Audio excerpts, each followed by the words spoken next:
everybody. It is Tuesday, October 28th. It is 42 degrees. I have to go to the store at 10 o'clock, because that's when they open. It's about 8:30. Time for a little bit of metal detecting. Just going to go to a local park again. Probably go to one that's sunny, because it's cold. Yeah. It seems that winter decided to say, "Hi, I'm here." So, last week where it was in the 80s, it's getting highs in the 60s. That's how it is here in the northern Sacramento Valley. Just want to say, Tom, Mr. NC Digger, I just watched your video of all those large cents falling out of the bank of that creek and landing in your pocket.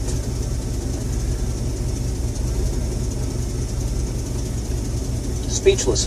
Just speechless. Awesome, dude. I just get pull tabs falling in my pocket. Welcome to California!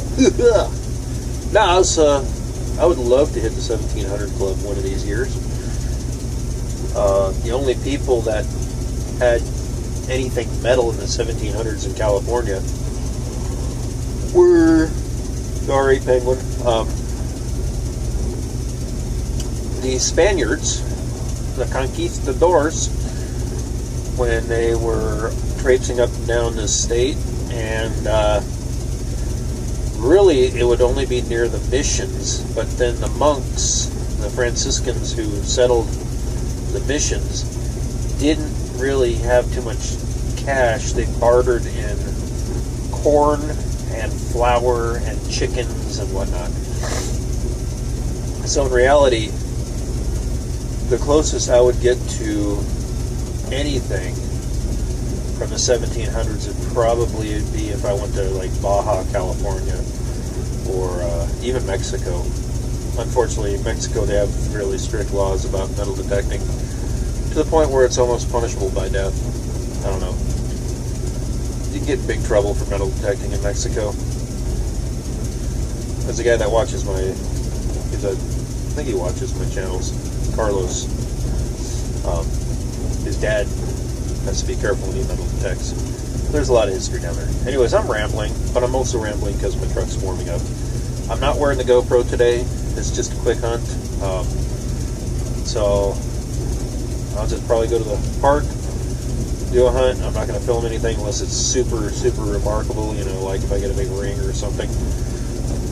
And then I'll do a roundup probably after I get back from the store. So, needle hasn't moved off the thermostat yet. But no, Tom, awesome dig, man. Awesome dig. I wasn't even there and I'm buzzing over it. That was pretty cool. So, we'll see what I can find today. Hopefully it's more than pull tabs. Oh, sorry. Not you, Sandy. But, pull tabs. Alrighty. I think I'll just drive over to the park with a little bit of choking on. Alrighty. I'll catch you guys at the park.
here at the park. This is the one in my neighborhood. So, we'll see what we can do. Probably do green area to the basketball hoop. That's right about there. We'll do this area here. Okay. If it's something good, I'll come back to you. Well, that was a little frustrating. Not because I wasn't finding anything. I did find a nickel, a dime, a couple pennies, a couple pull tabs, and a nail for the heck of it, and some piece of, looks like silver solder, if anybody knows what that is. But that's it. But the frustrating part was I forgot to pack my pinpointer. So I had to rely on the pinpointing capabilities of the Deus, which are actually very good. They brought me right up on top of the target. And the depth was actually very accurate. I just don't like, you know, handful of dirt waving over the coil, handful of dirt waving over the coil, handful of dirt waving over the coil. To me, that's, if I've got a pinpointer, what do I need to do that? But I forgot my pinpointer. So. But it was just a quick, you know, wasting time hunt, roughly about 45 minutes. So I'll take a picture, show you at the end, or well, actually we'll just do a roundup at the end. Just let my truck warm up. Gonna go run to the store. Got to get some dog food and some other stuff, and then head back home. So it's funny, they use this park here for school bus training,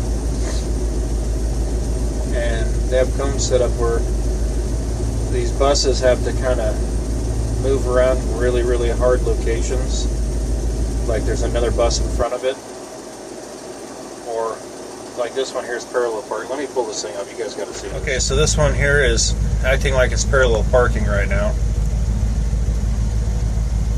It's got to miss those cones. There's a cone in front of it, and if it knocks it over, he is done bad. Which, that looks like he's doing too good right now.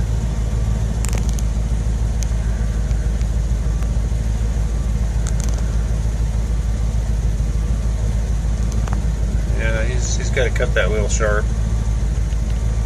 I mean, I'm pretty sure it's not too easy to drive one of those things, but I've had to move, you know, big tractor trailers around at work before. When I worked crash recovery, we had a trailer that was our crash recovery stuff. Big, like 52-foot Kentucky long bed. And oh, he just hit the bus behind him. See how the shadow's over the cone? See, now they're going to come out and look at it.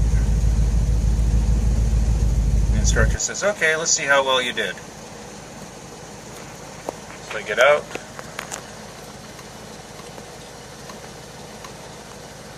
He's like, darn it. Yep, I just caused about $4,000 worth of damage to the front end of a bus. So I guess I'll try this again. I feel bad for the people that live like right there, because they got to hear this all morning. So, alrighty, I'm gonna go to the store. Sights and sounds of Yuba City, California. Exciting school bus action. He's gonna try to parallel park again, only to hit another fake bus. I can't say much. I had to run jet engines, so we'll go into training for it. And in the simulator, I blew up like 6 airplanes. Alrighty. Okay, everybody. Back from my huge, well, hunt of opportunity. So, this is what we got. That there is a piece of silver solder for soldering copper pipes together. That is a pin that used to have a ring on the end that would flip over something, so it's like a locking pin. There's a 16 penny nail, galvanized, a little bit of green paint showing. That is a purple button, despite what the color of this is. We have pull tab, pull tab, pull tab. 3 pull tabs. Then we got crusty penny number 1. Come on down. Then we got the 1979 penny. I cleaned it up a little bit. Then we got a 1999 Roosevelt clad dime that's blurry right now. Let me see if I can get it unblurried. Let's try this one. Oh, it does not like the light. Go a little higher. I'm sure I'm going to get a thumbs down for all this. That's a 1999 Rosie. And then here's a Jefferson nickel. It's a 1996 P mint mark. P is in Pepe Le Pew. Not in bad shape. Little TJ there. Also gave him a little bit of a cleaning. So I like the way it looks like this. So there we go. That was the hunt. Nothing spectacular, but I only went out just for a few minutes. I mean, waiting for a grocery store to open. What do you expect? All right, I'll be right back.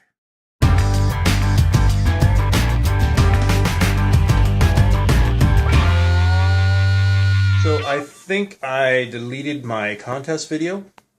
It happens. Needed memory. So here is my contest announcement.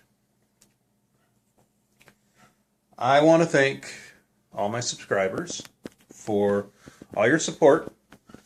New and old subscribers. You guys have been very nice. Very encouraging, helping me out, giving me tips, patting me on the back, and sometimes telling me when my spelling's wrong. You know who you are. So I have a little contest for y'all. Here are the rules. First of all, on this video, and this video only, you have to, I'm not going to ask you to like it or anything like that, but first of all, you must be subscribed. I have to know that you are subscribed, so if you are subscribed privately, like your subscriptions are private, you might as well not try to do this contest unless you send me a PM and let me know and all that kind of stuff, then I'll know who you are. So if you send me a private message, I'm okay with that to verify that you're a subscriber. But I just would like, this is for subscribers. Secondly, you must comment on this video. Now, I know it's going to require typing on a keyboard, but it's pretty easy. You hit the little comment button and you type on there, and what you're going to comment are 3 things. And it's very simple. You get 3 guesses. Everybody. 3 chances. 3. 1, 2, 3. Of guessing. I gotta put the camera down here because this thing's heavy. Let's go this way. How many stinking pennies are in this jar? I actually sat and counted every single penny here. I have photographic evidence of how many pennies are here, written down on a piece of paper, and with all the pennies laid out.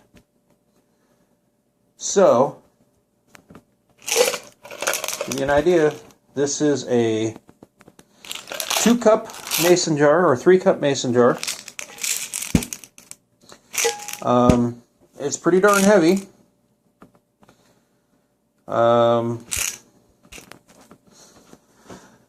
Now, you have 1 or 2 ways of doing this. You could get close by going back and watching every single video I've ever made and counting how many pennies you see. Or you could just make 3 guesses. Now, I'll give you a hint. I'll give you 3 hints. First hint, there are more than 500. Okay? Second hint, there are less than 3,000. And third hint, what would my third hint be?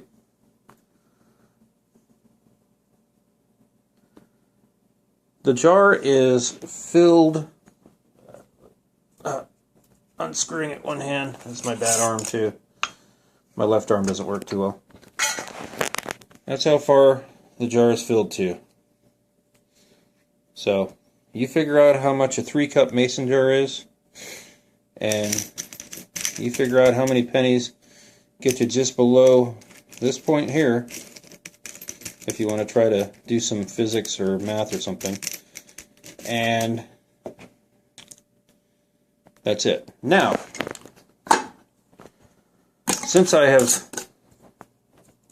counted these pennies, which was about a week ago, I have not added any more to that jar. So all the pennies that I have dug in the last couple weeks have not been in that jar. They're in a different container. Just so everything's legal and above board. So, you get 3 hints, 3, of how many pennies are in there.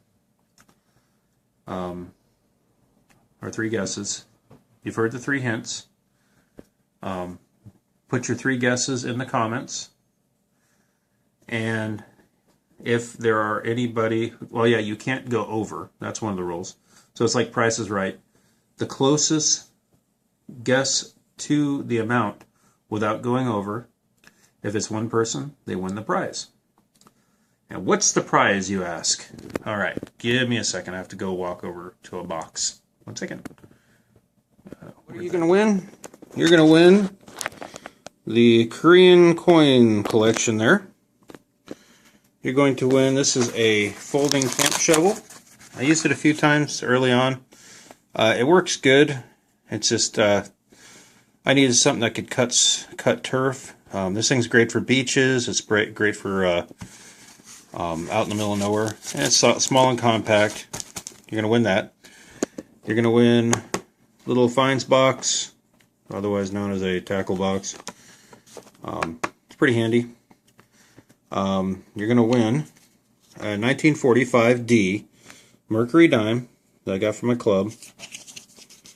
It's pretty good shape. It's not too bad. But you'll win that. For those people who like marbles, these are some pretty cool looking marbles. These are called, they're Red Devils. They're pretty neat. You got your big marble there, and you got a bunch of little marbles. So all the marble people out there, well, there's a bunch of marbles for you. And thanks to a very, very thoughtful and kind donation by Mr. NC Digger, Tom Williams. Check him out at NC Digger. He donated, and if you guys watch his videos, you see this thing every single time.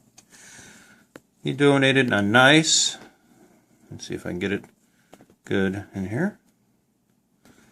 It's an 1835 large cent. It's got a hole in it. He explains why they put holes in them back in the day on the video that he found this on. But it's a 1 cent, large cent that he found on January, February, March, April, May, June, July, August, June. Yeah, August 18th, 2014, at his little creek that he likes to hunt in. In fact, if you just watched his latest video, he found a hoard of large cents over there. Congratulations, Tom. And Sandy was there to witness it, but Sandy got a 2 cent piece, so that's even cooler. But yeah, Tom donated this. I want to thank you, Tom. That's very kind of you. So that's the prize. They're pretty neat things. Don't worry, I'm not going to throw the pull tabs in there, even though it'd be funny, but I wouldn't do that to you. Or the nails. But yeah, it's a pretty basic prize, but it's just, 1,000 subscription celebration. So, once again, I'll have the rules written up at the end. There'll be a little title sequence going by like this. and you guys can do it. But hey, thanks for watching today.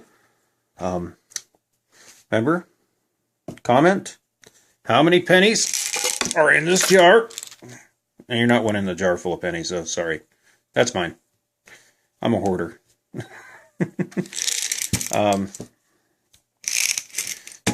How many pennies are in this jar competition for 100 subscriptions? And that will be starting when this video ends. 5, 4, 3, 2, 1, go!